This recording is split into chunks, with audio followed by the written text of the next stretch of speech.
Halo YouTube, ketemu lagi dengan channel Balinese Culture and Hindu. Hari ini saya akan membuat banten otonan yang sederhana yang bisa dilakukan, atau misalnya kalau ada orang Hindu di rantauan yang nggak bisa pulang, itu bisa membuatnya dengan sederhana. Di sini saya akan membuatnya.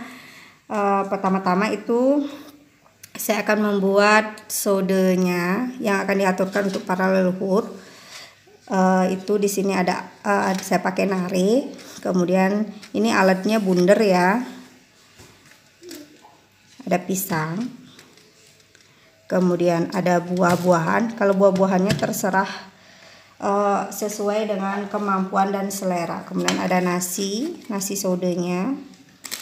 Saya di sini karena oke. Kemudian ada buah jeruk.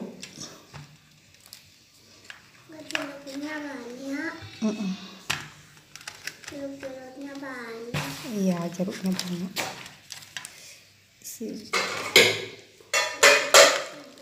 Ini bisa bergerak. Ini ada jajan matahari, kemudian ada jajan apa ini? Lupa saya namanya. Nah, sekarang di sini ada pekakaknya. Kalau nggak ada pekakak misalnya, bisa dipakai kok paha ayam aja. Ya. Terus sampiannya ini ada tubungan.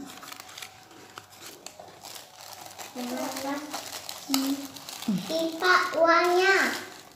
Iya. Iya. Nah, sodenya sudah jadi. Sekarang kita buat prasda sinenya. Sudah pernah saya buat tutorialnya, tolong ditonton ya.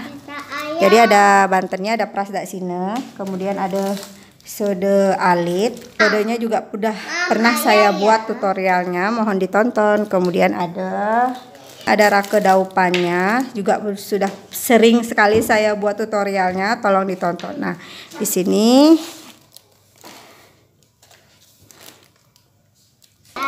di sini tidak lupa kalau orang otonan itu pasti ada penyenangnya.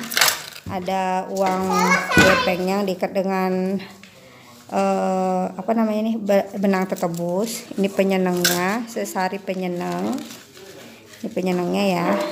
Nah, ini dia banten otonan untuk anak di rantauan. Cukup sederhana dan mudah.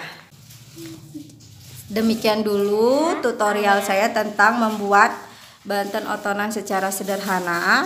Ini bisa dilakukan oleh anak yang merantau, cukup mudah. Jangan lupa subscribe, like, dan boleh di-share di media sosial kalian. Sampai jumpa lagi. Salam Rahayu. Semoga kita semua sehat selalu.